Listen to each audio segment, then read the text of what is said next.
Welcome to the Carbon Circle, the podcast by Carbon Mandal where we explore the innovations, challenges, and breakthroughs shaping India's sustainable future. I'm your host, Roshan Rai.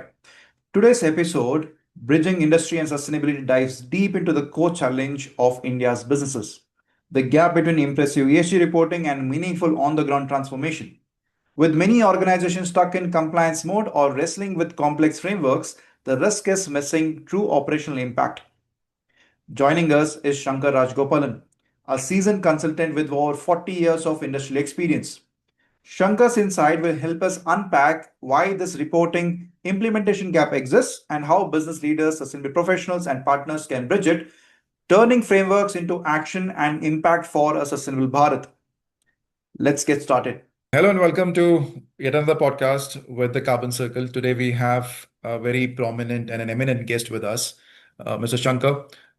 With over 40 years of experience, he's a very senior consultant. So today the topic that we've chosen is bridging industry and sustainability, where we are going to have a conversation with a seasoned consultant who's going to share how his decades of industrial experience, information around ESG strategies for a sustainable India.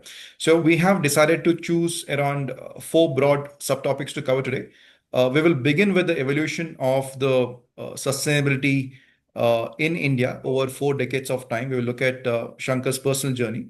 And the second topic that we'll cover is the ESG paradox. Very important question to be answered, which is why companies fail despite frameworks. We will look at the disconnect between the companies' report versus what they actually do. And the third topic for today is a framework overload, the selection paralysis, because we have too many frameworks that is present today, like GRI, TCFD, BRSR, and many, many more. So which one do we choose? So that's going to be our topic three. The fourth topic that we'll cover is the future of ESG consulting from compliance to competitive advantage. We'll look at the evolution of ESG consulting as a discipline, the barriers to adoption, and how operational excellence thinking is reshaping ESG strategy. So with that, we will jump to the first segment of the conversation, looking at Shankar's personal journey. So looking back, Shankarji, to your early years in oil and gas and manufacturing, what first shifted sustainability from a compliance checkbox to a business conversation, and how did that arc move from BRR to today what we know as BRSR mindset in India? Wonderful. Very interesting conversation here today, Roshan. And what you said about the decades of experience, I sometimes like to say that I got some 4 decades of experience in ESG.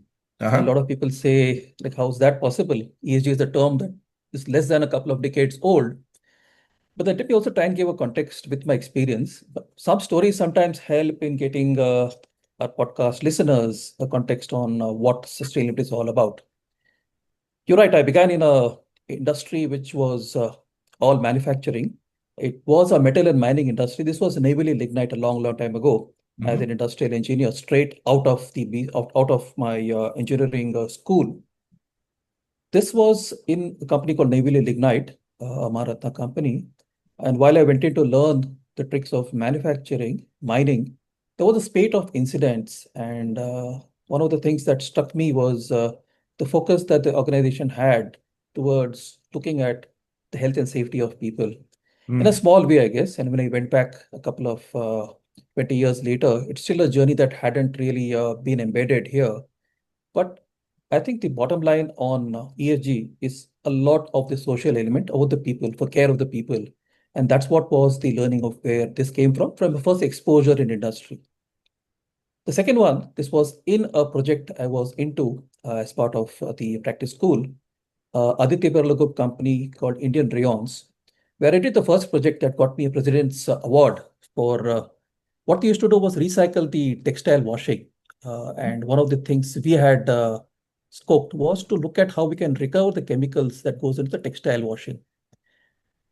We did some kind of stunts there, try to do some measurements, give them the focus on what the recovery advantage is going to be, and some upgradation and product improvement resulted. And what happened here was there was the rayon solvent recovery machine modification that really got the organization interested. Now, this goes back to the typical old school of what we call the recycle and reuse. Yeah. which again is what ESG is all about. Sustainability is about reusing what you do here, and also an Indian thing, as you say here. And then there is the thing you spoke about compliance. So my third stint there in the first industrial exposure in a tech transfer kind of role, I was an R&D engineer in Garda Chemicals, and this was a nice company which was into high-grade insecticides, pesticides. The plant went about setting up a zero liquid discharge plant Hmm. and also an incinerator. You might wonder what's so great about that, but this was 40 years ago, Which where which all year- which these, which year was this? this was 1985, 86, 1985. 87. So ahead of time, right? So it wasn't Yeah. as if the Pollution Control Board, they call it the GPCP, the Gujarat Pollution Control Board, the norms were so tight. And this was the most polluted industrial estate in the world, but Hmm. ahead of the curve, when an incinerator wasn't, it was the first industrial unit to set up an incinerator in the company. And the ZLT also was one of the initial ones here. Everyone else followed suit and they became a mandate there. But going ahead of compliance is also a lot of what ESG is all about. So I guess that's the other thing that I would like to underline. This Yeah. is the other important thing here. The last couple of weeks, there's been a lot of trends about the advertising guru, uh, Piyush Pandey dying, with a lot of the companies which have done some major ads with him. One of the other companies I worked with was Asian Paints, Mm. and the mother plant was in Mumbai, in Bhandup. And we had announced a decorative paint called the Accolade Royal. Royal is the premium decorative product, Right. Mera Wala cream, and that was what was launched, set for a launch there. Unfortunately, there was a major fire at the mother plant here. The entire factory got gutted. So what do you do then? We, as the production heads of various other locations, I was in Ankleshwar, were tasked with doing a substantial capacity expansion and trying to manage that volume at the other locations there.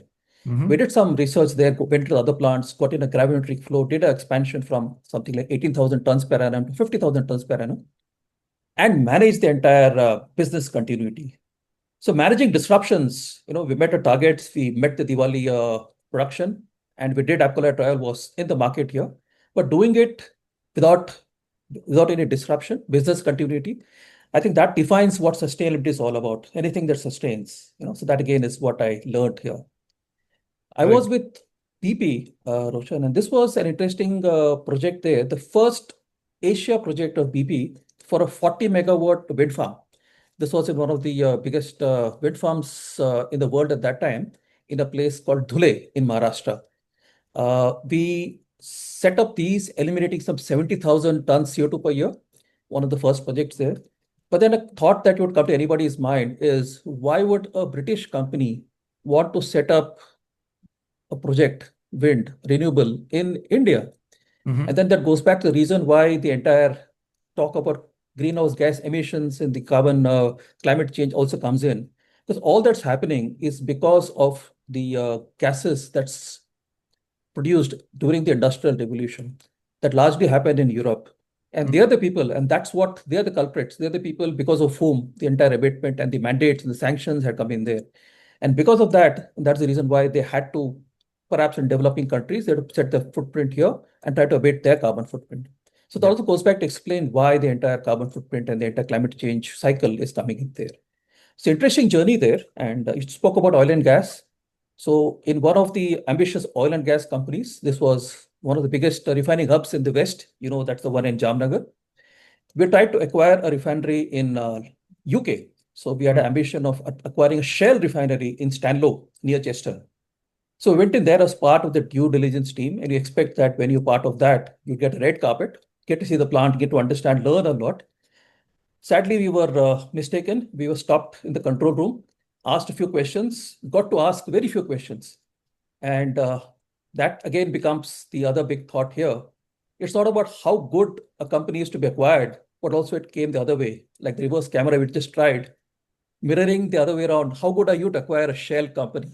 Yeah. So you can see that this also the interesting push here, where the entire pull from a global giant like Shell got us to begin a journey. 2007, 8, 9 is when this company began its entire carbon footprinting. Oil Mm. and gas is a hard to abate sector, but I guess that's where the journey started. And this is the interesting journey that happened. Yeah. Now then, If I may just interrupt, and just as a follow-up question to that, what were the questions that you were asked when you were approaching Shell? so basic question was, who are you? Who is Ah. this company called SR? now taken over a Russian company. So it Right. wasn't a brand that was so popular, not known as a force for good. Again, not very reputed, didn't have a ESG story, didn't have anything to do on safety either. So the Mm-hmm. entire story became on safety and sustainability, the core values that Right. Shell espoused. How Mm. good are you to acquire us? Right. Touchwood, the refinery is still something that is running. SR has the other companies have been sold off, but this one's still functional here. But that goes back to that journey there. The question that they asked. Sometimes you always feel that when you are into a zone there, you play the big brother, ask questions here. But here is somebody about to acquire asking you questions. So that's what puts the thing on the other hand here. Yeah. Yeah. Yeah. I mean, it is really fascinating to learn that you have started your career sometime in the early 1980s and you've seen the evolution of sustainability. I mean, maybe the concept and the terminology might have evolved over a period of time. But you have clearly seen the transition between the BRR compliance to the BRSR today. So, how did you have to go through that phase? Could you share your experience on that? It's an interesting journey here again, and I think for the Indian context here, if you were to talk of India, I guess you would not need to go back to very recent times. It's Hmm. as old as you go here. Environmental sustainability and lessons from ancient India are almost there here. So, Yeah. in talk of everything you do in terms of water, the ancient Indians built sophisticated systems for rainwater harvesting right there. Step wells are still existent there. Running a weave to collect and store water just centuries ago. Waste management, what is, we talk of circular economy now, but practices like composting organic fertilizers, repurposing materials like ashes, broken pottery, torn clothes. I think you know that Indian homes, the clothes will be doing its various avatars there. It'll Brothers never to really get brothers. out of cycle. Yeah, upcycling always works there. Yeah, yeah. The architecture we have also built using local natural materials like mud, stone, wood, designed to be energy efficient. Talk of green buildings now, but energy efficiency was built in right there, blending in the environment. Yeah. The caves in Ajanta, for example, using natural cooling. Even audio and video in Hyderabad, there's a lot of ways by which people could connect. The sound transmission also was done. Cooling techniques, water ventilation was right there here. Agriculture also, mixed farming, cow dung as manure, growing agriculture crops like millets. The Indus Valley civilization used advanced irrigation methods. Hmm. And I guess that's something that even in arid regions, they knew how to grow the food here. So overall philosophy of lifestyle is something that's embedded in the way India does things here in harmony with nature. Hmm. Many natural elements like water, trees, and earth were considered sacred, still are.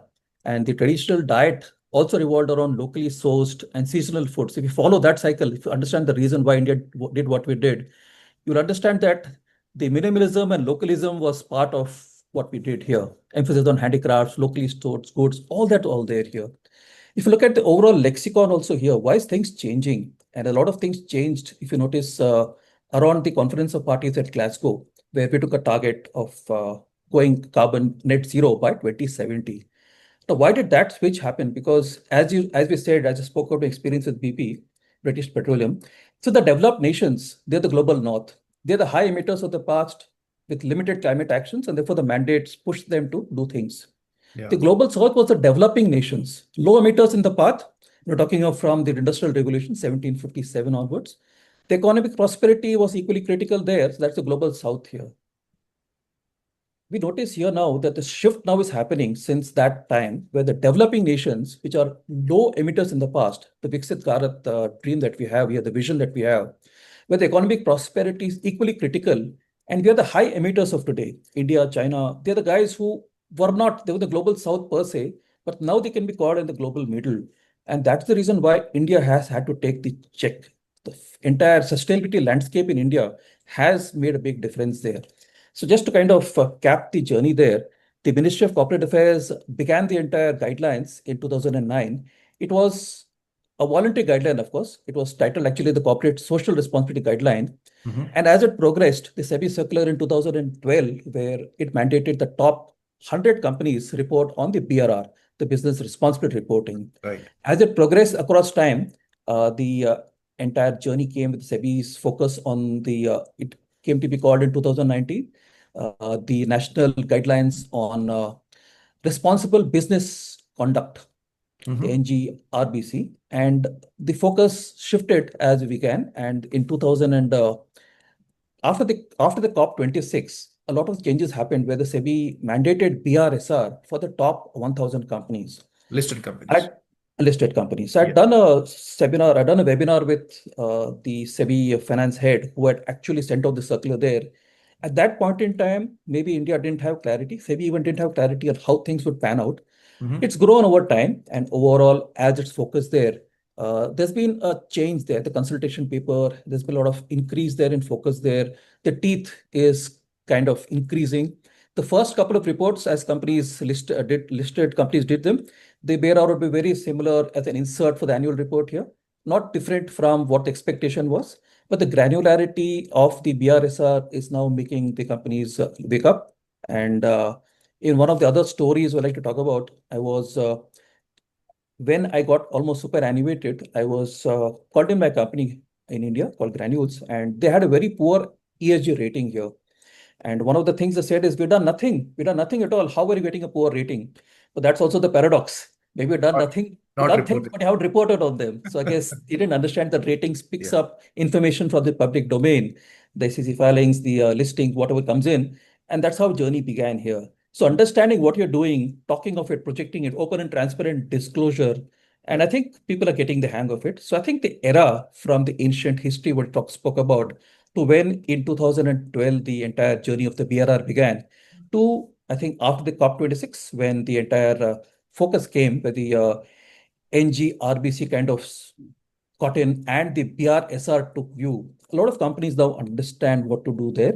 And like you said, with the global frameworks, largely voluntary, but again, how the interoperability between each of these comes in there, that understanding has made this a big change out here. So Indian landscape, a lot of changes has happened since the last 20 years, I would say. It is very interesting to learn from your experience, how the entire space has evolved over a period of time, right?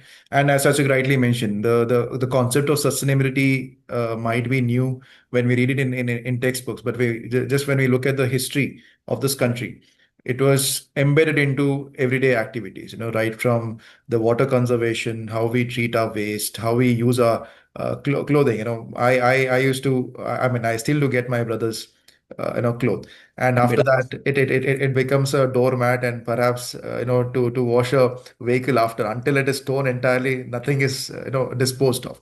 So this aspects are very much embedded into the culture here in India, and I believe it might be so in multi other cultures across the world as well. It is uh, true. so my next question to you is, looking into your experience. You've worked in multiple sectors: oil and gas, chemical, paints, renewables. So, having worked across all these sectors, Shankar, how did you see attitude towards sustainability differ across industries, and what changed that mindset? Did you see any change in attitudes between the sectors or industries? So this is also interestingly in sync with what's happened in the landscape out here. The Hmm. first question you asked me was about how things have changed across the years. Like I mentioned in 1980s, it was largely based on development of environmental employee regulations. It was regulation driven, more because of the statutes, the mandates. Come the 90s, and that's when sometime in the middle, the Brundtland Commission defined sustainability in 1987. But the focus came on sustainability to reduce environmental impacts beyond legal requirements. I spoke about the company that set up an incinerator and the zero liquid discharge plant. In 2010s, there was the Paris Agreement that came in, of course, 2015. There was the focus towards corporate philanthropy, employees getting involved there, employee engagement, the alignment with social issues as you were. And these were the things that changed the entire landscape since then here. 2020s, I guess, has seen a holistic approach to ESG, where I think the overall environmental social governance, the concept relating to competitive advantage and risk reward framework has become more and more prominent here. So overall, sustainability also has evolved globally here. If you look at it, it's not just India. Across the globe here, we had the standards there, the ISO 14001, the environmental standards, I think late 1996, the GRI kind of 1997, the various principles, the Equator Principle, the CDP, the what it's called the Carbon Disclosure Project at that time, the IFRS 2000. And across time, the PRI, the integrated standards, the integrated reporting, the SASB in 2011, and overall, as it went to sustainable development goals, the Task Force for Climate and Financial Disclosures, TNFDs. So all these happened over time here. So the journey focused, and again, this is a long journey there. If I were to look at my journey also, and the and appetite of the people there, like I said, the various reasons why you get into various roles here. Hmm. I think just to map some of the stories I'm talking of, I think, like I said, it all began in 70s with the UNEP, the United Nations Environmental Program. And Right. then there was the framework of climate change here and the Greenhouse Gas Protocol, the Kyoto Protocol 1997, 1998.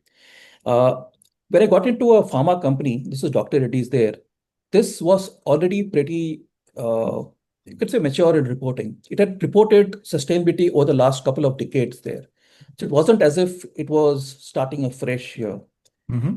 There were clients there were customers there, tough customers like GSK, who they always feel that you're about to acquire the company, the kind of questions they ask. They kind of raised the bar, and we had a couple of incidents where we got in deep on to do a parivartana, sustainable transformation there. And one year we dropped a sustainability report. And the question they asked was, is it because you didn't want to talk of the incidents? Is it something that you were, were a twin set of twin fatalities there? Hmm. And they were people, tough customers to push the bar on reporting here. We had spoken across on diversity, and we've spoken about being a company that focuses on diversity. And the questions you got from an analyst, someone in the Norwegian, Scandinavian country, he came in and asked, Sustain Analytics, he says, what's your diversity and inclusion policy? What is your targets there? What is the goal? And we didn't have an answer really there. But from where we were there, because of the questions, because of the disclosures, because of the push from giants there, we got into the journey where today we're targeting 50% diversity inclusion. It doesn't mean just gender, talking of the rest also. So I Hmm. guess it's also the industry, the environment that makes what it is. It's tough customers that help you decide what it is. Like this is the journey that for each of the corporates, each of the companies there, it does change. It does change. So the other important thing is, if you ask me what's the learning across the various companies, when there is the purpose and there's the triple bottom line we speak about, the purpose of the company, if you go beyond just the triple bottom line, the mature of the company is focused on the quadruple bottom line. The fourth bottom line really talks of the purpose. A Right. cause without principles and an inspiring purpose doesn't really sustain here. So getting a sharper focus on governance, respect for the culture, and again, like I said, the push from the customer, this is what made this company good here. And pharma is a kind of interesting phase there where, typically I was in a company which was once upon a time Ajanta Pharma. This was acquired by Orchid Chemicals and Pharmaceuticals. This was acquired by Hospira and then Pfizer. So there is a transition there. And where every transition comes, it takes around 3 years for a company to set root, for the culture to phase there. But what stays and what prevails, and that is what sustainability is all about. Ensuring that, the true culture of it, governance, the true purpose, that purpose is what integrates people with the company there.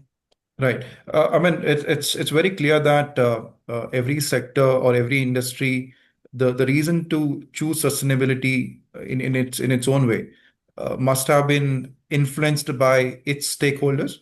Yeah. Like I said, like when you mentioned GSK asking for certain criteria or requirements from the firm, must have made them to report on those parameters there. True. Was it similar in other industries like oil and gas or renewables per se? So renewables was kind of different there. In renewables, I was in the world's biggest solar at that time, Sterling and Wilson Renewables. This was Mhm. based in the Middle East. The entire premise was there was a big market in the Middle East, and there was Saudi Arabia, Kingdom of Saudi Arabia Vision 2030, as it were. There was some changes in the entire dynamics there. The Chinese took over the entire business there. They had economy of scale, they had low cost manpower. EPC, engineering procurement construction, is all about being L1, the lowest bidder. And it was difficult to compete with the Chinese there. Hmm. So to make up for that, that was the time we had to look at geographies which excluded the Chinese there. And that's where we got into Australia and US and markets there. That also was the time when this company went into a listing. And this listing got in a lot of focus from investors, and various geographies there were more demanding of being ESG compliant as you were. I Mhm. remember that around the pandemic, the first time, we formed a sustainable organization. It's all working online, right? That's a time when we never could get to work, where we did the first carbon footprinting. And with all the efforts of the combined team put together, we got into a net carbon neutrality within the first year of reporting, which is, I think, the first in industry there. There were some things, some CR that we got here, but largely it was in-house, the neutrality that came in there. So all the challenges there, in our renewables, a pre-qualification for global bidding, an IPO and funding requirement, which required ESG, a kind of geographies that demanded it here. And Mhm. that's again how it worked here. And Yeah. also, a lot of other sectors, there are also Tata's. Tata's also an interesting journey there. A project company, for example, a typical project lasts 9 months to 18 months here. You might not have something much that you can do in terms of scope. Don't have the design as much within a scope here. So what can a company like that, a project company, do in 8 months, 9 months? But here again, the group and Tata, in Tata's, sustainability is a way of life here. If you wanted to have the Tata brand, you had to do two things: business excellence, and of course, you also had to be sustainable here. I Mhm. remember it was a big challenge across 2 years, and I was a corporate head at that time, to convince the management to go in for sustainability reporting. Touchwood, it did work here with a lot of conviction. Here again, the Tata Group put its pressure on, and as big brother there, like GSK out here as a customer, tough customer, they kind of mandated that the company does do a maiden sustainability reporting and assurance also here. So from a tagline of simplify, create, it came into simplify, create, sustain. So I guess wherever it is, the drivers are many, and I think that's the story I wanted to speak about. There are many drivers there here, like the SEBI kind of pushes the BRSR we spoke about, and that's where various companies, I was connected with Blue Star, they also wanted to get into that as a listed company. So how do you do that? They had no idea. How do you get into the knowledge? How do you jump into BRSR? We'll talk a little bit about how it worked. But again, the net zero targets that we had taken in the Glasgow Conference of Parties has pushed a lot of stern action across a lot of corporates there. Yeah. So there are a lot of drivers there for ESG, Roshan. But I guess there is some place where we all need to start. No, Yeah. voluntarily, nobody really does that. You need to get pushed into the water to learn swimming, as they say here, and that's how the entire journey is normally happening. Perhaps it is very, very right to be saying that.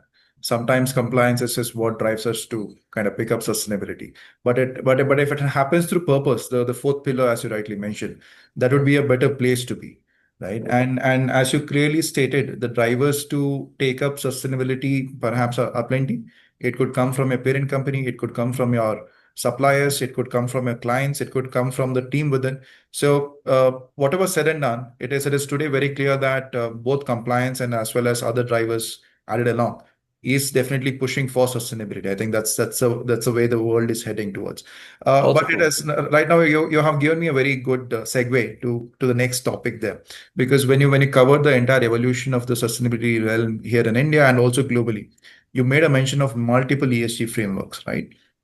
uh, starting from GRI, BRSR, TCFT, SASB, all of them, CDP, all of them, right? So there is a clear disconnect between the company's report versus what they actually do. And this has created a problem today as such. So my first question here is, many organizations, Shankar, now publish ESG or BSR reports, yet meaningful change on the ground often lacks. So what do you think drives this disconnect between reporting and real action? One of the first things we do when we get into a company is try and get them to connect with ESG. Because Mhm. everyone feels it's something that either the EHS guy or the ESG guy should be doing it here. So one of the things we ask them, and this is the first thing we do, is what qualities do you want if you have a baby, if you have a kid, a small infant here, a toddler? What qualities do you want to check on your babysitter before you appoint them? And have a small table exercise, including the CXOs who come in here. And typically, the answers that come in there are they good at cleaning up messes? Mhm. Can they play nicely with the baby? Can they take care? Do they manage the feelings? And do they kind of follow the house rules? Do they really, if you're away, if the cat is away, do they sneak on snacks and midnight stuff, ice cream? And we try and connect back with ESG, in a sense, how the spills and others can be, how does the company treat the planet? Is it really cleaning up the mess, or is it creating a mess by design here? Hmm. How does the company treat people, the entire stakeholders? Understanding the stakeholders also is something that comes in late here, but the employees, customers, communities, does it play fair? Is it a force for good here? And also, are we following rules here? Do we really make fair rules, following decisions here. So understanding how this works, understanding how ESG kind of fits into the context is very important there. Jumping into the framework there, and there is a lot of things that happen globally also. As you know that recently Donald Trump claimed victory over the climate change hoax, as he calls it, across two terms. He's been kind of going against Yeah. the train of thought. And this Bill Gates, the argument he gave, which he kind of leverages here to say that it's all a hoax there. But Bill Gates' argument is not denialistic. Hmm. While it downplays the catastrophic risks, missing the 1.5 degrees, 2 degrees, or 3 degrees deadline on climate change, he says it doesn't pose an existentialist risk, Okay. but he says that the excessive focus on climate change and the risk thereof, it diverts attention from more immediate causes of suffering, like health and property. But I think to understand, there's a five why and one age we speak about here, the how, the what, the when, and all that. But the Hmm. critical one is the why. If you're able to understand the reason why we need to understand that, this is a tipping point. We reach the tipping point, a point of no return. If at this stage we don't take actions there, talking about climate change is no longer enough here. And the fact of the matter is, when people realize that there is no plan B, or there's no planet B is important here. A lot of people speak about humanity's top problems, and Bill Gates also spoke about other ones here, extreme weathers and what we see here, including, I think it all adds up here on health, environment, resources, society, all of it adds up here. So I guess the one thing I like to say then is for corporates to really understand why we do what we do, the relevance to making the right choice is key here. Why Hmm. is it we're doing what we're doing? It's not just picking up something, the flavor of the season. And like we said, like I explained in my own life story, there is various reasons why everyone jumps onto the sustainability bandwagon. Having said that, the next steps is what's most critical. Once you have the trigger, what do you do here? And that is what's most important there. Across the various platforms there are various approaches that you can use to understand what is relevant for you. Hmm. It's also a phased decision making. When we implement ESG for companies here, we try and make it different. We try and make them understand this the journey there, involving people. I think importantly, a lot of people don't get involved in the journey there. But how do you ensure that people do that here? And I guess this also comes back to the fact that there are various levels of companies there. It's not just about EH, it's an approach here. There is a minimum practice. There is the people who would like to do no harm, do some key measures, a reactive kind of atmosphere, reacting to trends that affect the industry and business, like to donate resources, maybe a checkbook kind of charity there, address some external vulnerabilities, and pledge to meet some minimum commitment targets. Like I remember we once signed up to the UN Global Compact, and people asked why. There's some payment that goes in there. Then there's the common practice. There is the efforts that is outside the core business as well, where you look at the major trends that could be affecting the business with Hmm. contingency plan in place. Every company that gets listed does a red herring report here, and if you look at the red herring report of the company, you find lots of risk there that they are anticipating, brainstorming at the initial stage here. But once the IPO goes through, that's all forgotten and left to the back burner there. So how Hmm. can we use the strengths to deliver the increased value across various goals, metrics? How can the compliance go beyond compliance there? Create inclusive practices there, run strategic high risk programs, also engage with stakeholders in a real manner, not just because the platform asks you to do that. So the next level practice is where there is full integration of ESG into strategy and operations there, where you leverage and use it as a differentiator, where you tie it up with employees and board incentives there. So I guess if you're able to do this entire journey there, the maturity of the company, it has to begin at the starting phase, then the developing, advancing, leading phase here. So transforming is where it starts. The strategy has to kind of be a 4-year, 5-year, 10-year, 20-year roadmap here Hmm. to gain value there. So Yeah. typically, Roshan, if you were to get into consulting for sustainable company, you would do a current state assessment, do a gap analysis, uh, get them to, and there's a capacity and capability building important there, because people are like the blind people who look at the elephant. Everyone looks at a different part of it.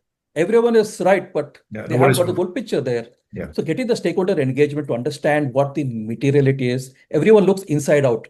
Try and get the outside in perspective there. Carbon, water, waste, this footprinting are standard for every company. I consulted companies, including the tech companies. It's relevant for them also. It feels it's not just the manufacturing, the chemicals, the pharma, it's relevant for everyone here. So reduction in carbon, water, and waste footprint is logical there. But how can we kind of expand it to other companies there, to the entire value chain, initiate the supply chain sustainability? Data collection also can be a trap there, where, as you said, Roshan, people start looking at the tech size and, went to a company in a pharma company there, and we were looking at water being one of the critical resources there. And when the water tanker came in, we found out there wasn't appropriate measurement for measuring the tanker there. There weren't independent flow meters there. So in essence, what was most critical as a resource for a company, and Hyderabad is pretty water scarce here. Yes. To this day, I'm based in Hyderabad, there is one water, which is the Manjira water, they call it. There's no water ever so the last 20 years. Every Mhm. industry gets water in tankers there. So in that kind of industry, people don't even know where the water comes from, how it is measured. So that's Mm. where data collection gets a lot of interesting insights there. And Sure. when you function that way and get a report there, you then focus on something else. So take up the CDP, water disclosure, start participating in events there. The Yeah. TCFD can be next. The science-based targets also can follow there. Yes. So GRI report is something that is logical there. And like we have the BRSR now has got the interoperability. So if you're an Indian company, you'd want to do a BRSR. But then Yeah. again, connecting with the rest also, there are some companies that have done the GRI because of various pushes there. A Mhm. global corporate might want a company to do one platform there. So all of them are fine. And a lot of people have ambitions. The CEO of one company said, I want to get into the integrated reporting this year. And he spoke about the materiality factors. And we had a group discussion across the board. Everyone felt that the materiality was totally not acceptable. And we told them this was last year's sustainability report that you published. So how does this pan out?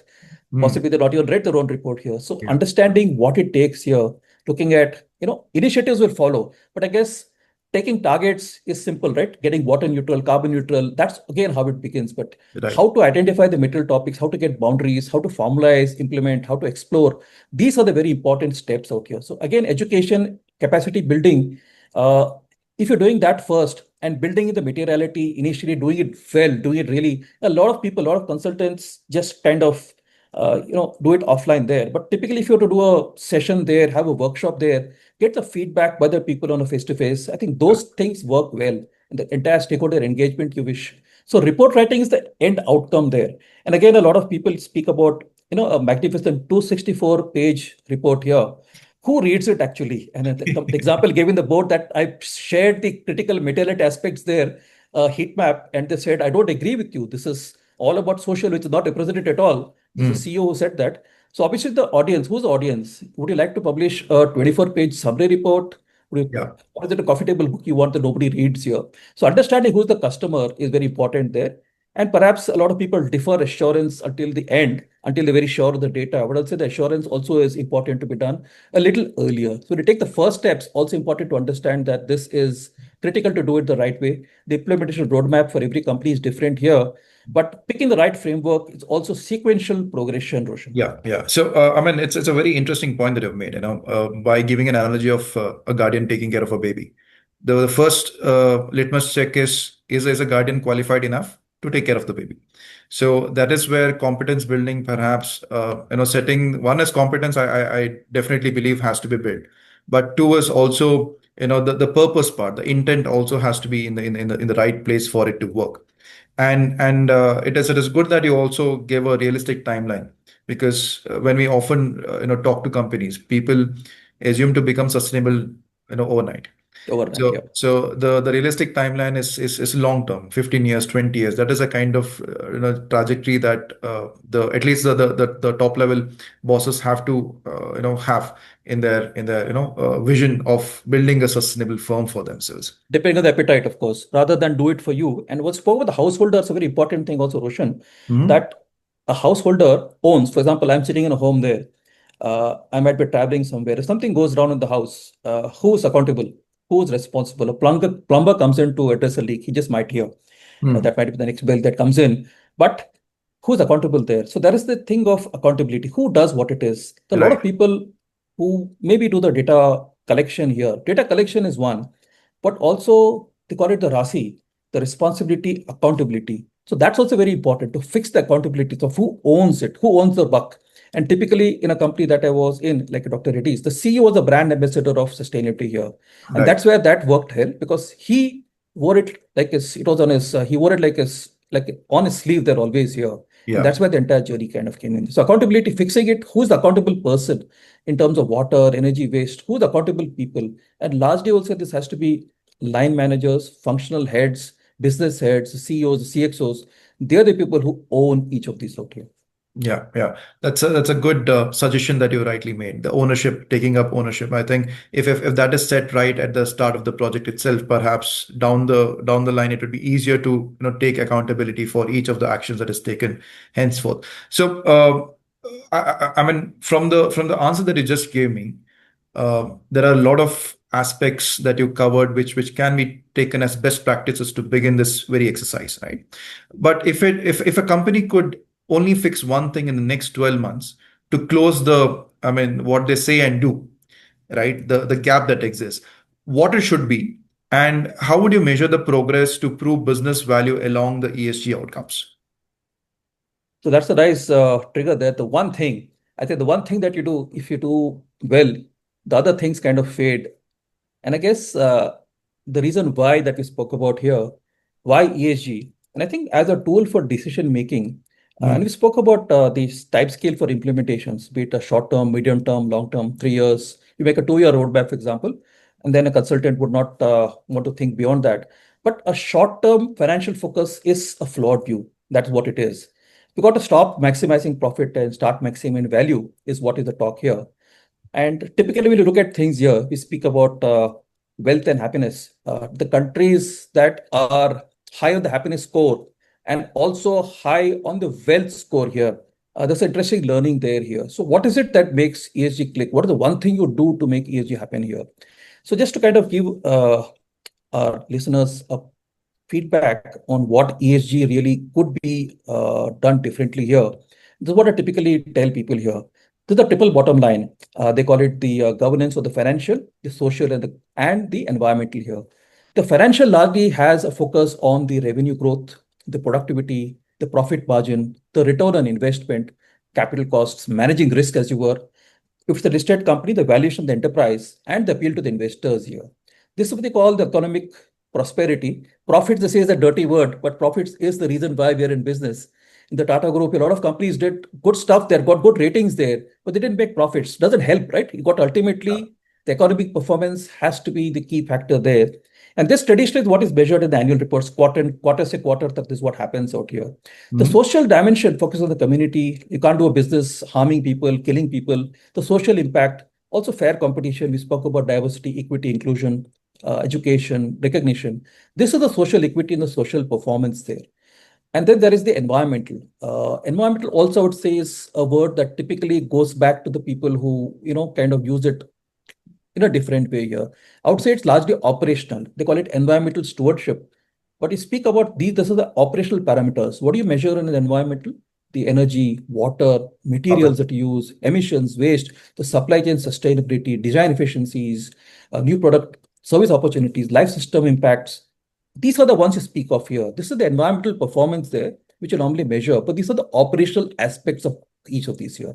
So the mm. way I would look at it is when we want to make a decision, you got to wear the hat of the typical what we call the CFO. A CFO normally look at the financial. Dances. Every decision he makes, he will ask, is it viable?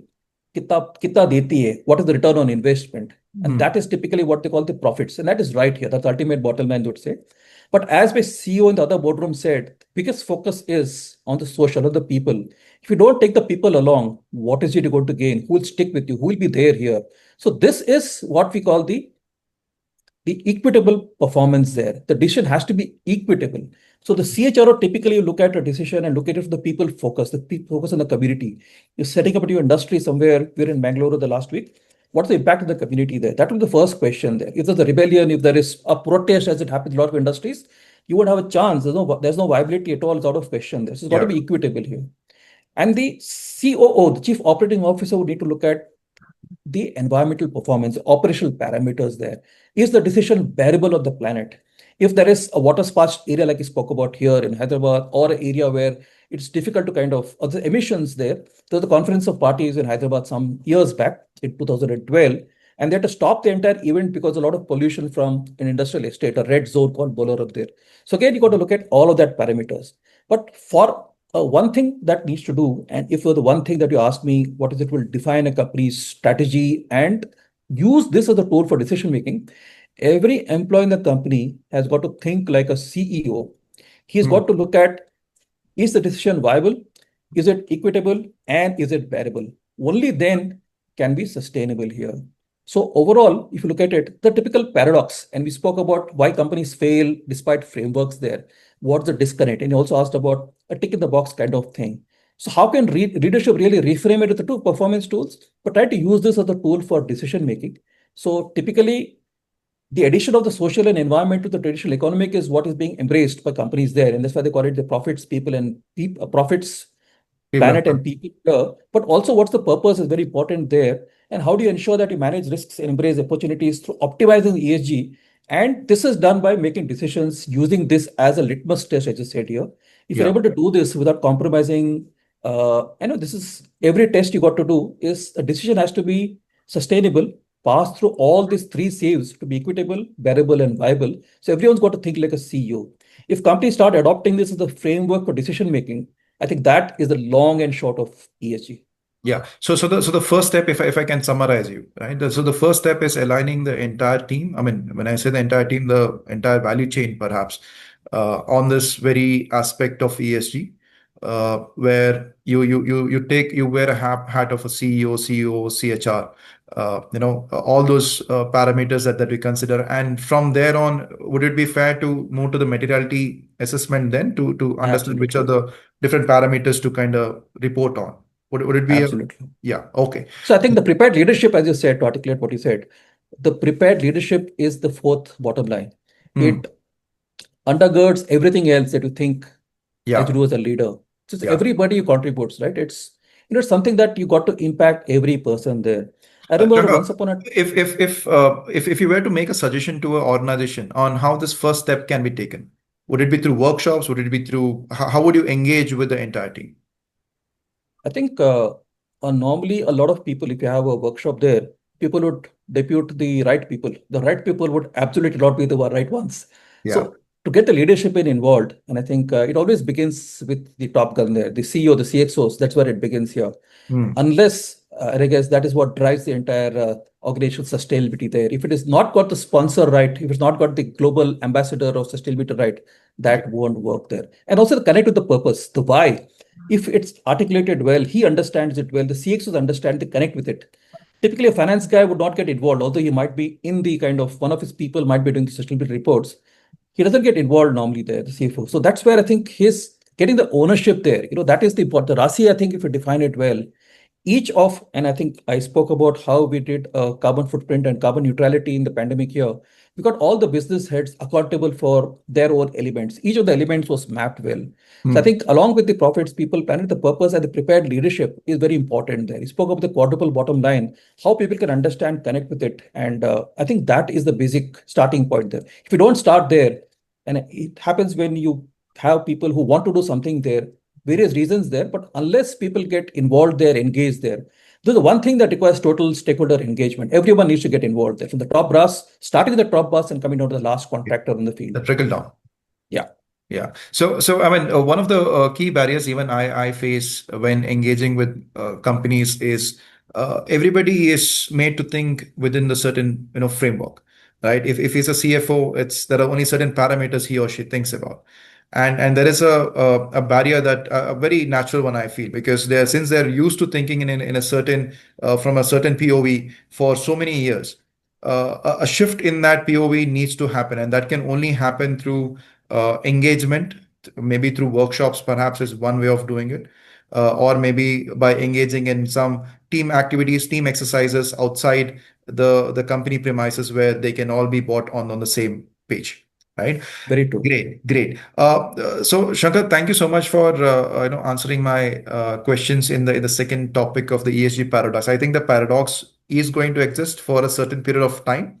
I don't know if there is a clear short answer as of now, but perhaps we have tried answering the first few steps the companies could take to kind of move around this paradox of not the bridging the gap between the say and the do, right? So yeah, you have to add something to that. I think on the say-do ratio, what is it that inspires people to change? Like you said, it is a tabula rasa. It's not as if India is doesn't have a history of sustainability that we learned it recently here. We Hmm. spoke about the ancient things here. I think in 2007, I was in a refinery where one day I watched the movie, The Inconvenient Truth by Al Gore. There was something that moved me there. And I guess that's the first time ever, Roshan, that I switched off the TV and the set-top box, not just by the remote, but by the mains here. The switch off something, the simple thing that you do. There has to be something. And I think that's the power of storytelling. That's the power of, the inspiration that comes in, Yeah. personal example, how you walk the talk. There's something that changes things. And also there's the other way. There is also there is Warren Buffett says it takes 20 years to build a reputation and just 5 minutes to ruin it. Yeah. And if you think about it, you'll do things differently. So both on the positive framework, on the negative framework, understand there's a climate disaster or understand there's as a force for good. Why is it important there?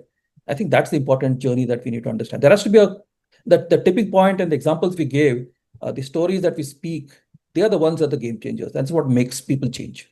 Yeah. Honestly, we were also trying to get a lot of storytellers on this podcast so that it can inspire people people who are listening in to take this as something that they can do it on an everyday exercise. I mean, the very thing that you said, switching off the lights or maybe switching off or closing the tap entirely, not allowing it to leak. But I mean, some have taken to very extreme ends as well. I mean, we have had people on the show before who have taken extreme steps where they have tried getting to that zero impact on the environment overall. But yeah, I think from the time that we are born, there is going to be impact that we will have on the planet, but we need to keep it as minimal as possible for the generations to come after, so that they can also use this resources for themselves in the coming years. I Is also that listened to some of your podcasts, Roshan, and I see a lot of good things there. And a good learning there. I heard a lot of people do a lot of different things there.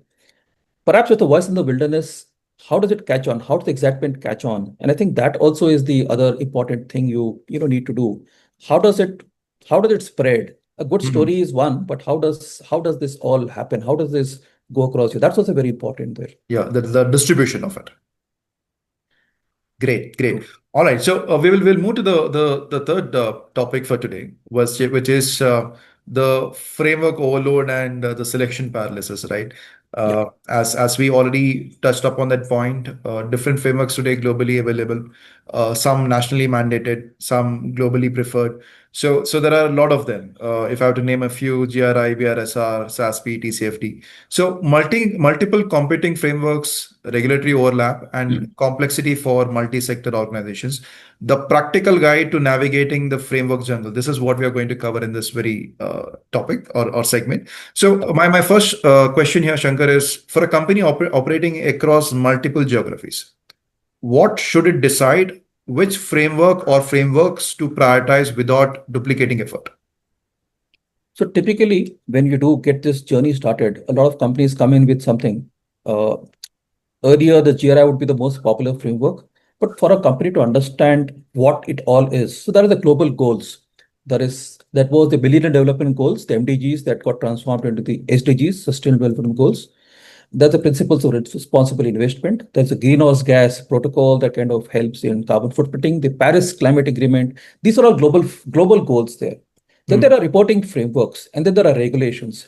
Regulations globally could be the EU taxonomy. It could be the SFDR, the Sustainable Finance Disclosure Regulations, and there is the various reporting frameworks there. Like I said, GRI is most popular, and a lot of companies would again have done the ISO sometime in life. Science-based targets is also one that helps people, but then, like I said, a definitive point in time, you need to progress there. A typical focus on the environmental would be the CDP. If you were to look at just the carbon disclosure, you look at that here. There is the TCFD, there's the SASP, so the integrated reporting there. Each of these has, its place here, and the corporate sustainability slash frameworks has a place and time here. A global reporting is good, and a lot of companies before the BRSR came in there used to report on the GRI with UN Global Compact, and then move on to the TCFD. A lot of companies took in the global goals. I think a lot of people have challenges in aligning with the SDGs out here, and it happens to all of us out here.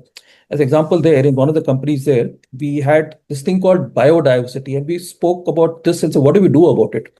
Hmm. And in fact, our founder CEO happened to move on there. And one of the things we had done was go to a village and try and put in a solar driven pump, which ensured Okay. that the wildlife, it's in the parks here, whether it's a tiger reserve here, uh, there was where we kind of started and tried to use this to ensure the wildlife had a water hole that was replenished through the year through solar. We also got the locals to support it to build dustbins using the locals, the chinchus we call it, dustbins Mhm. using the leaves there. So then we got into the entire biodiversity assessment for the units and find out where we are on the score there. So everyone takes time to connect. And I think the journey, like I said, also has to go in gradually there. It all happens with time here. So the GRI, the UN Global Compact, the SDGs, the integrated reporting, the CDPs, all of these have, the choice of a framework depends on who is your audience, what is the scope. If there is CDP, you focus on carbon or climate, water, and forest impacts. The ESG would be a GRI, SASB focus. The TCFD again would be a climate risk focus here. So each of these has a different kind of nomenclature, has a different audience there. A Yeah. SASB would be focusing on investors. And again, investors is where the entire journey of sustainability started. It was all investor driven there. How the ESG issues impact the business is what they would look at here. The CDP would be all investors, but looking focused on environmental governance there. SDG again would be all stakeholders there. Some of them are prescriptive, some of them are, are more focused on data. So the navigating the reporting frameworks also is a very interesting journey there. Asia has one journey out here. A lot of reports we do generate the financial report, the board of directors report, a health and safety report, and there is the climate risk, governance, human rights. So all of this kind of gets into one framework when you talk of the overall annual report there that the BRSR has done. Like I said, there are some that are broad in framework, some that are very data driven, like the CDP, TCFD are all data driven there. The GRI, the SDGs have a broader set of stakeholders and are more flexible, less prescriptive there. So it's also up to the organization's appetite also, Yeah. what they want to do. One of the CEOs said, I want to get into the listing. I want to get into the DGSI. So I want to get a good score there. It's very started. There's nothing wrong with that. It's also about how you do the entire gap assessment, the financial gap, pun intended, also the generally accepted accounting principles there. And also, if you're a B2B company, you're a B2C company, or a B2B and B2C company, depending on where it is, it's about bringing the financial and non-financial data together. So Hmm. it all happens when you identify the business operations, look at the data, understand the materiality, find out what works best for them. Also, it's sectoral. Each of the industries has a different carbon footprint there. The food, construction, fashion, FMCG, electronics, a pharma company, professional services. Everyone has some journey there. Like I said, a journey begins for some reason. One IT company had an EcoVadis expectation from a customer, and that is why they wanted to get in for the journey there. So Yeah. when they did the EcoVadis for the sake of EcoVadis, they understood the team was involved. We involved the team there, the company called Altimetric, and they understood the reasons why they need to do this. Why is it good for them? Ultimately, it will help them in their ultimate bottom line on profits. And when they understood that, that realization helped them look at the right framework there. So beginning with the EcoVadis reporting framework, they're looking at the score going from bronze to then gold, silver, gold, and platinum was the excitement there. Like I said, also the zero thing we speak about, it's also getting the ambitions there. One, we had a head of the family who was an ex public sector guy. So we had a couple of months without incidents there, and we sold him the thought about zero incidents, and that kind of worked with him. And he said, what do we do to get this? And then we started fixing the foundation by doing things, by reporting incidents, by investigating them, by doing safety observations. Likewise, the net zero also is something, a challenge that you break into. When people understand, get excited with the concept of net zero there. Starting with SBTI may not be the right answer there, but having a journey that focuses on this and also the appetite, when you look at abating the carbon footprint or looking at the footprint there, there's a thing called the marginal abatement cost curve. The financial guys normally look at that. So the emissions reduction potential in tons per year, what's the cost of emissions reduction? So typically Hmm. you would like to look at things you do, the switch off something, the simplest things you do, it's important there. And if you're able to do that approach there, that could be logical there. So the approach, you spoke about the approach there, depending on the maturity of the company, depending on the ambitions, that's where I think you got to pitch in the sustainable strategy and do Yeah. the potential steps to take targets and overall grow in ambitions, get companies to also get excited by the fact ESG is something that gets people involved there. It's Hmm. like the glue that binds the organizations together. And if Yeah. people get into the journey, there is magic that happens, the transformation happens through the ESG journey here. For sure, because sustainability is something that is cross-functional. It It is is. not just left to one department to do the Absolutely. task. And I feel somewhere you have answered this question to move around these different frameworks. That is, the first fundamental question is, who are your audience? What is your scope? Perhaps if the company can find an answer to that, they'll be able to figure out which reporting framework to start with. True. Again, as you also pointed out, there are other parameters which might have an influence on the choice of framework, the difference, the kind of industry that they're in, the kind of geographies that they're placed in, or maybe the kind of clients that they're working with. So all these parameters will also have an influence on picking up the right sort of reporting framework. So the fundamental question that requires answering is, who is the audience that you're trying to have this framework for? Great. Okay. So my next question on the same lines is, if you were taking up a consulting exercise for an organization, could you walk us through your approach while helping a client select and operationalize the right reporting framework? Cool. So the other thing was realize also is each industry, each company has constraints there. So the expectation also is, would you want someone to do it for them, or do you want people to involve them and do it themselves here? I'd also Mm. choose the latter, because what sustains is if you get things done, owned by them, you're getting the accountability there. So typical challenges also before you get into a project here, there'll be budget constraints. They might not look at the cost very favorably here. There'll be lack of people, resources there. Uh, and I guess leadership buy-in also would be critical there. Internal expertise also is kind of not going to be there initially. It's going to be a challenge there. So how do you do this there? I think ultimately the way that I would always choose to do is have, if possible, a workshop engaging the top CXOs, begin there, and maybe the leadership team here. Get them to understand, after a small walkthrough, understanding the current state and understanding the gaps, try and walk through them, understand what it is.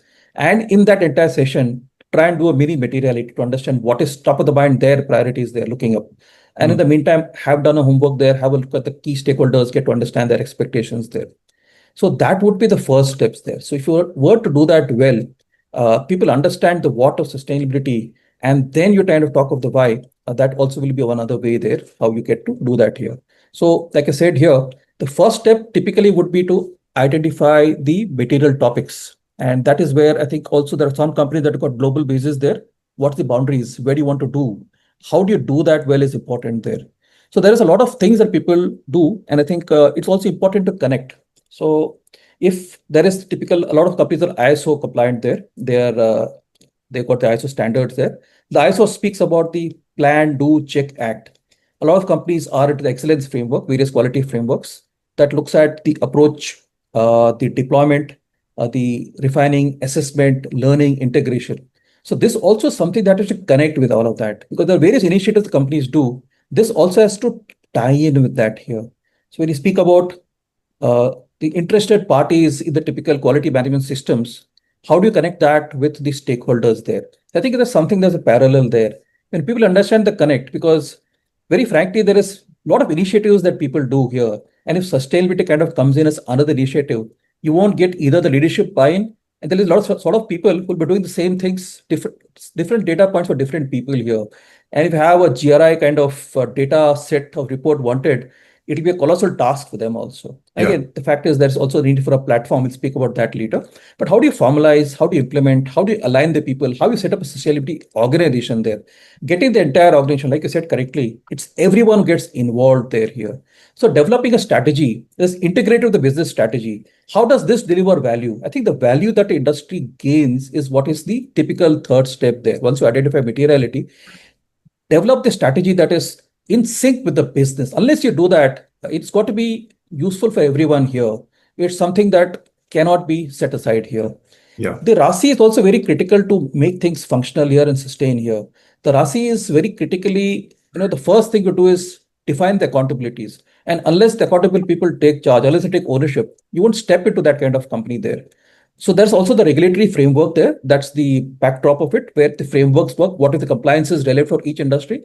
So the typical steps you would look at here is identify the sustainability sponsors, champions from each functions across businesses, totally cross-functional, have internal capability building workshops there, With this team here, identify the key stakeholders, could be different for each function there. In the capability workshops, also try and do an assessment there, identify the gaps, prioritize the issues, identify measures to address them, get the top management to understand, develop the sustainability vision and strategy there. Total employee engagement and also communication. A lot of people speak about disclosures being one of the top challenges there. When you publish in a report there, the top management sometimes comes in and says, how can you talk about this? This is a key strategy. This is something you can't reveal there. But that's where disclosures, the power of disclosure is something that they got to buy in the early stage there. Then you identify the key issues through top management view, the stakeholder engagement. So bottoms up and top down, both approaches got to be taken there. The issues then help a peer benchmarking. So if a company understands that the other peer, the competitor is also doing this, that is one more reason for them to do that well. I think always to play the green balls, the red balls, have the traffic lights to show them how they could do favorably across other industries otherwise here. And that's where internal frameworks and ratings also helped peg them against each other. Yeah. So once you identify the materiality, prioritize sustainability, risks, opportunities, concerns, develop the blueprint. Again, reporting is not the end point of all this. It's the journey that is more important than the destination. Right. The key parameters, how people work, how and who are the right people. When fixing the accountability, each parameter has somebody who owns it, somebody who reports it, and somebody who reviews it, somebody who verifies it, validates it. So the data collection exercise should not be a big pain. It should be something interesting for everyone. And that's where I think if you're doing this well, a report is something that could be done real time, anytime. It's not that the end of 12 months kind of pick up what's done in the past. That's a postmortem. Yeah. Something real time that help them take decisions there. Once you finalize this content, have the entire theme there, you build the entire theme, get the entire organization behind it. One of the reports I did was one for Dr. D's a long time ago. It was Reaching Beyond. This was one that galvanized the entire organization. We did everything around that, had a complete, band buzzer barat as we speak here, but it rallied the entire organization together in creating sustainability design here. And again, finally, like I said, understanding the audience, knowing who it is, and the kind of number of pages, content, that's how the entire ESG journey would work out here. So capacity building, awareness session, engaging leadership team, a desk-based on-site review, understanding the current systems practices there, materiality assessment, the peer international standard benchmarking, always try to show them the bigger picture, stakeholder mapping, stakeholder engagement, the implementation support. This is where you could kind of play a small part in it, get them to do it, don't get involved, but kind of keep the trends there, let them monitor it, help the organization set up a system that would work well for it, handhold them with implementation, create organization culture, create organization structure, and finally, the last part of it is then the data collection, analysis, and report writing there. So that I think is the basic journey for EGS implementation, in my So opinion. you have clearly given a very simple, I mean, I wouldn't say simple, simple might be a very, easy word to use, but a very clear roadmap for an organization to start their journey with this reporting exercise of theirs, right? Absolutely. Thank you for that, Shankar. My one last question in this segment is this. I mean, as consultants, we ourselves also find it challenging to navigate the different frameworks that is there today. I mean, it's a real challenge. Different frameworks, different requirements, and all of that. And given that we have so many today, my question to you is this: how do we simplify this ecosystem? And do you foresee convergence of the standards in this coming years, or how would you see this space evolving? So one of the important things that we do need to underline is ESG can be dull, drab, dreary. It's got to be exciting. It's got to be simple. It's got to be very, very simple.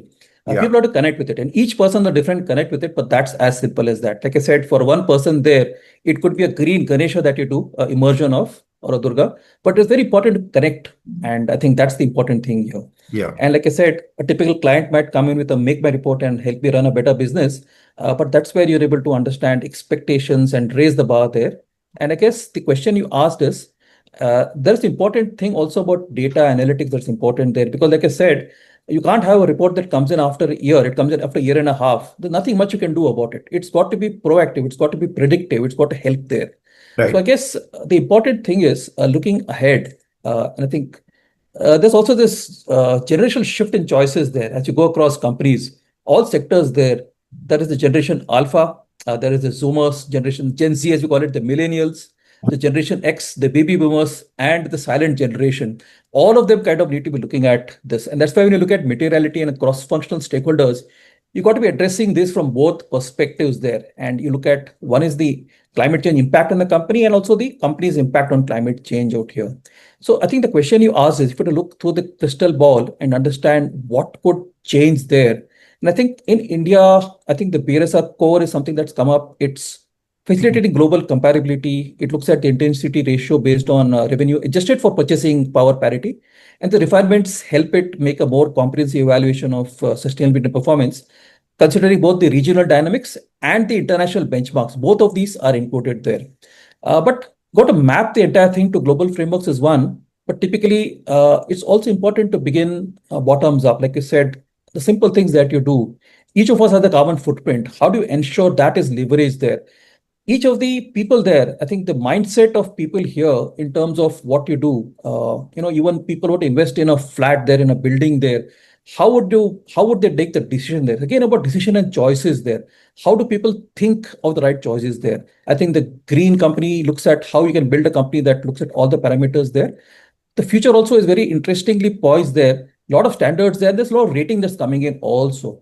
So when you talk of parameters and making decisions, there is the typical, if you were to make a new building, uh, energy efficient, water that is being reused, renewable Agreed. energy, Hmm. those are the things that work there. But also how accessible is it? How's the ventilation, site selection, how people can get in? Is it differently obled, friendly also there? How is it taken care of that? Also very important there. I think that is also is importantly coming up there here. And there is this thing between the climate mitigation and adaptation that you speak about here. But overall, the journey is for India. It's also this is sustainability evam jayate. That's what wins there. Uh, if what to look at the choices of companies going forward there, like I said, there is a lot of functional ownership that's required there. But if you were to look at the changing trends there, Gen Z is now look at other missions success than profits there. So as the population increases there, there'll be greater emphasis on ESG metrics for success there. Yeah. There's So also big sustainability services portfolio also from ratings to events to B2C to sustainability services. You also doing a not interesting thing in the podcast there. So understanding all of these also is very important. And I right. think the future of the energy industry also from carbon capture to synthetic biology to carbon utilization to being carbon negative, the investor interest also is growing. The regulations also expanding. I think more stock exchanges provide disclosure guidance, which is a big challenge there. Emerging markets have got more mandatory sustainability rules.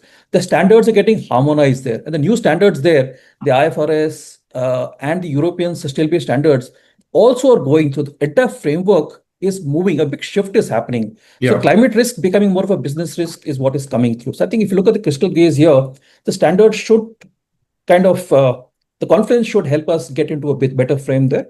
I think NSE also has launched industrial ESG platform at the GIFT last year, where the first of its kind platforms. India also is getting onto the bandwagon where voluntary carbon, sustainable bonds, green equity, and channelizing the flow of sustainable finance also is coming up there.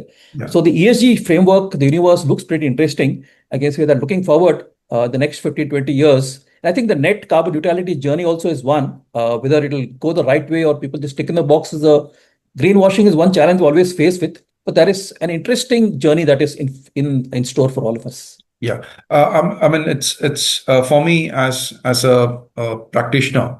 When I look at the different ESG frameworks, and I get these comments from multiple people from multiple stakeholders also. Why do we have to have so many of the frameworks and all that? My answer is each one has been created for a specific reason, and it entirely depends on who the audience that you're trying to get to. But eventually, of course, yes, I do agree on that part that there has to be some form of homogenizing that has to happen going forward, where ESG should not be complex as it is today. It has to be made more simpler for Develop. all companies to kind of implement and use so that it can benefit one the business. Two is also improve on the kind of societies that we today live in and build a sustainable Bharat for ourselves and maybe a sustainable global village for tomorrow, right? That is true. I have last two questions for you. That is, again, I mean, we were again crystal gazing, which is the future of ESG consulting here. So one question is, what are the kind of competencies that you think that the generation now and perhaps the generations to come forth have to kind of build to be able to grow and build a great career for themselves in this very space. That is one. Given the advent of AI, machine learning, and all the robotics, all of those new things that is coming out. That is one question. The second question here is looking ahead to 2047. What would a truly sustainable Indian enterprise look like? Wonderful. So I think one of the things that is no longer that key is the subject matter expert. Yeah. Typically, you had, a point in time where there was expertise, and I think Indians are more generalists, I would say, that works well for us. But abroad, you'd have more specialists there. But with the advent of all the tech tools that we're having, AI and ML, this is the era of the generalists there. For a person to look and consult on sustainability, looking at supplier collaborations, capacity building, this all is about total employee engagement. It's about connect. It's with engaging the people there. Making purchase decisions also is about looking at a framework, getting people to understand. Extensive communication is the heart of it here. Transparency about performance is the what underpins all of it here. So Hmm. getting green and sustainable into the company's culture and DNA, it's again the social or a people thing here. Yeah. Typically the way that you design a building, design an enterprise, take decisions there, that is basically the simplest of things here. So the simpler you do it, the better it is. So I think from my looking outlook here, and I'm on the head of governance rating for rating authorized by SEBI for companies here. I also feel that too much of segmentation is going to not aid ESG absorption here. Right. So making it simple, keeping it like I said here, if you were to make a decision, look at these three questions there. Keep ESG as simple as that, and integrate the purpose as the fourth. But as you go forward here, I would say the sustainability consultants, the expertise that people have, there's always a back-end team that have to do the data calculation, but there's tools, there's platforms, there is so many ways by which this is possible now. Yeah. And you don't need to be expert now. I think the land of the generalists, and ESG also is as a force for good, something good you do. And I guess that is the way it will be. There Yeah. is, and I've done a Bloomberg certification there. I know the various parameters, I know the trends, I know how data needs to be screened and put in there. You've got tools and platforms for that. You don't need to be on top of everything there. So I think overall, ESG is going to be moving away from this specialist kind of nature of what it was earlier and try Yeah. to get into be a general one here. And I think the way investors ESG ratings, I think ESG ratings, if you look at the ESG ratings in the past, there are some as many as 800 to 900 parameters. Nobody could really kind of absorb it, learn it, understand it. It's difficult here, from shareholder rights to labor standards to risk management, tax transparency, and Yeah. community impact. All of that is too much. Look at simple things here. The simple framework itself is good enough. So the simplicity of, I think, like I said, the tagline I did for my first Tata Sustainability Report: simplify dot create dot sustain. I think the simpler you keep it, the easier it is. So Yeah. going forward, I think it'll get easier for a sustainability consultant to make it to use leverage the tools there. You don't need to know everything. I guess the way you do it, platforms, tools will help in making life simpler. Right. So if I understood correctly, get the domain understanding of the science behind sustainability, be it environment, be it social, be it governance. But as far as the competence or the skills that is required, that is a people skill that is required. Better storytelling, better way of engaging with the stakeholders, influencing. Perhaps those are the few things. And as you rightly said, AI, ML, these are simplifying a lot of data handling. So being a Swiss knife is better than a kitchen knife today. A journalist, Absolutely. I right? think what you said was right to articulate that in a way that works for the audience here. Uh, I'm not saying that you don't need to know everything about everything, but I think having a general knowledge, like I said, when you make decisions, you got to make balanced decisions, decisions that are logical, the Correct. business case that you need to understand. So having a overview, a breadth of knowledge rather than the depth, perhaps may be the way to go. Yeah, yeah, I agree. I agree. The second question remains unanswered. How would a sustainable Indian enterprise look in 2047? I guess going back to the good old days that we were, and I think involving people there, I think this simple parameters of a green industry there, a green company there, uh, focusing on energy efficiency, water conservation, renewable energy, GHG reduction, waste management, material conservation, having a green supply chain, educating the entire supply chain. You're not focusing just within, but also without. Also looking at people, looking at the social aspects of it, looking at our own people there, and also again ensuring that profits is the end point of all of this. I think that's the way it is. The Tata way, I guess, is one of the better models I can think of here, where, as Ratan Tata Hamish always said, it's the output of what you do. It's not the focus there. You don't go looking for profits there. Profit is incidental. It's Right. something that it happens there. If people Yeah. realize that the profit and the prosperity is the end outcome of sustainable actions, I think that will be the future. That will be the Viksit Bharat. That will see organizations really doing well. Looking at the impact on the stakeholders, looking at internal customer satisfaction, I think that will get India to be the vision of its dreams here. So, bit on the Amazing. cricket field, I think even we have a typical RCB that won the last IPL. They have a green tournament once every IPL, a green cricket match where they measure the carbon footprint. So, it's Right. about ensuring that you embed green. It's not the flavor of the season, it's something that you build in here. So, that typical, the life cycle approach takes it beyond just the product design, not just the materials that you use, the procurement, vendor management, logistics, packaging, manufacturing, distribution, product use, disposal, recycling. You got to consider the entire life cycle of things here. So I think on E, S, and G, if companies look at this, understand this better, we'll be far better and we'll be in a better place. Given the population density, India will be in a better stage because industrial production is going to go up, construction is going to go up. All this will boom there. With this come opportunities to make this all safe and sustainable by design. Amazing, amazing. I think you have given a great answer to end this entire conversation, right?